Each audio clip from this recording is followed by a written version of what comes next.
Hello বন্ধুরা, welcome to only sports video. এই ভিডিওতে বেশ কিছু ট্রান্সফার আপডেট রয়েছে, তো সেগুলো নিয়ে আলোচনা করব এবং এর পাশাপাশি সিএফএল এর কলকাতা ডার্বির যে ডেট চেঞ্জ হয়েছে, তো সেটা চেঞ্জ হয়ে কবে হয়েছে তো সেই বিষয়টা নিয়েও আলোচনা করব। তো এর পাশাপাশি ইস্টবেঙ্গল মোহনবাগানকে নিয়েও আপডেট রয়েছে, তো ভিডিওটি সবাই শেষ পর্যন্ত দেখতে থাকো। আর চ্যানেলে নতুন হয়ে থাকলে চ্যানেলটি সাবস্ক্রাইব করে পাশে থাকা বেল আইকনটি অন করে পাশে থেকো। তো প্রথমে যদি ইস্টবেঙ্গলকে নিয়ে কথা বলা যায়, তো ইস্টবেঙ্গলের দুজন বিদেশি প্লেয়ার তারা কলকাতায় চলে আসলো, যেখানে প্যালেস্টাইনের ডিফেন্সিভ মিডফিল্ডের প্লেয়ার মোহাম্মদ রাশিদ আর গ্রিসের সেন্টার ফরওয়ার্ডের প্লেয়ার দিমিত্রি ডিয়ামান্টেগোস। তো এরা দুজন প্লেয়ার কালকে রাতেই চলে এসছে কলকাতায়, যেখানে প্যালেস্টাইনের ডিফেন্সিভ মিডফিল্ডের প্লেয়ার মোহাম্মদ রাশিদ সে 11:30 নাগাদ চলে এসছে কলকাতায় এবং দিমিত্রি ডিয়ামান্টেগোস সে রাত্রির 2:30 নাগাদ এসছে কলকাতায়।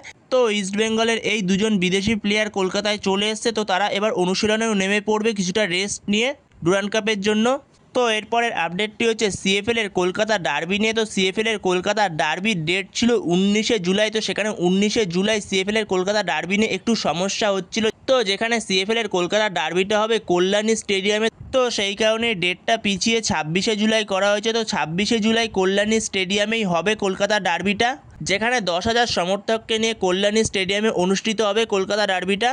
তো এরপরে যদি ট্রান্সফার আপডেট নিয়ে কথা বলা যায়, তো সেখানে যদি প্রথমে এফসি গোয়া দলকে নিয়ে কথা বলা যায়, তো এফসি গোয়া দলের কোচ মানলো মার্কুয়েজ রোকা, যে এর আগে যুক্ত ছিল ইন্ডিয়ান ন্যাশনাল টিমের সঙ্গে, তো ইন্ডিয়ান ন্যাশনাল টিমের সঙ্গে সে মিউচুয়ালি কন্ট্যাক্ট টার্মিনেট করে নিয়েছে, তো এফসি গোয়া দলের কোচিং করাবে সে। তো সেখানে এফসি গোয়া দলের সঙ্গে আরও একটা মরশুমের জন্য কন্ট্রাক্ট এক্সটেনশন করে নিল মানলো মার্কুয়েজ রোকা।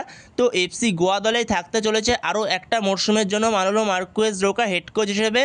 তো এরপরে যদি চেন্নাইন এফসিকে নিয়ে কথা বলা যায়, তো চেন্নাইন এফসির coach when Koel say officially Chennaiyin FC ছেড়ে দিল, তো চেন্নাইন এফসির সঙ্গে সে মিউচুয়ালি কন্ট্যাক্ট টার্মিনেট করে সে চেন্নাইন এফসি ছেড়ে দিল, তো সেখানে এটা অফিসিয়াল হয়ে গেছে। তো সেখানে চেন্নাইন এফসিকে নিয়ে যেরকম আপডেট বেরিয়ে আসছে, তো চেন্নাইন এফসি এমন একজন কোচের সঙ্গে কথাবার্তা বলছে যে এর আগে আইএসএল এ কোচিং করিয়ে গেছে, যে এর আগে বেঙ্গালুরু এবং ইস্টবেঙ্গলের কোচিং করিয়ে গেছে কার্লোস কুয়াদ্রাত। তো কার্লোস কুয়াদ্রাতের সঙ্গে কথাবার্তা বলছে চেন্নাইন এফসি, তো সেরকমই আপডেট বেরিয়ে আসছে।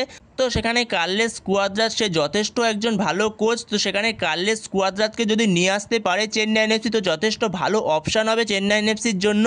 তো সেখানে দেখা যাক পরবর্তী সময় চেন্নাইন এফসি কার্লোস কুয়াদ্রাতকে নিয়ে আসতে পারে কিনা।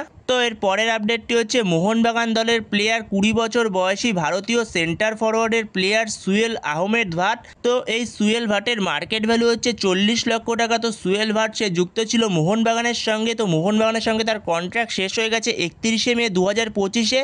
তো সেখানে সুয়েল ভাটের সঙ্গে আরও 3 মরশুমের জন্য কন্ট্রাক্ট এক্সটেনশন করে নিয়েছে মোহনবাগান ম্যানেজমেন্ট, যেখানে সুয়েল ভাট 2028 অবধি থাকতে চলেছে মোহনবাগানের সঙ্গেই। তো যেখানে সুয়েল ভাটের সঙ্গে আরও 3টে মরশুমের জন্য কন্ট্রাক্ট এক্সটেনশন করে নিয়েছে মোহনবাগান। তো মোহনবাগানের জার্সি পরে আরও 3টে মরশুমের জন্য দেখা যাবে সুয়েল ভাটকে।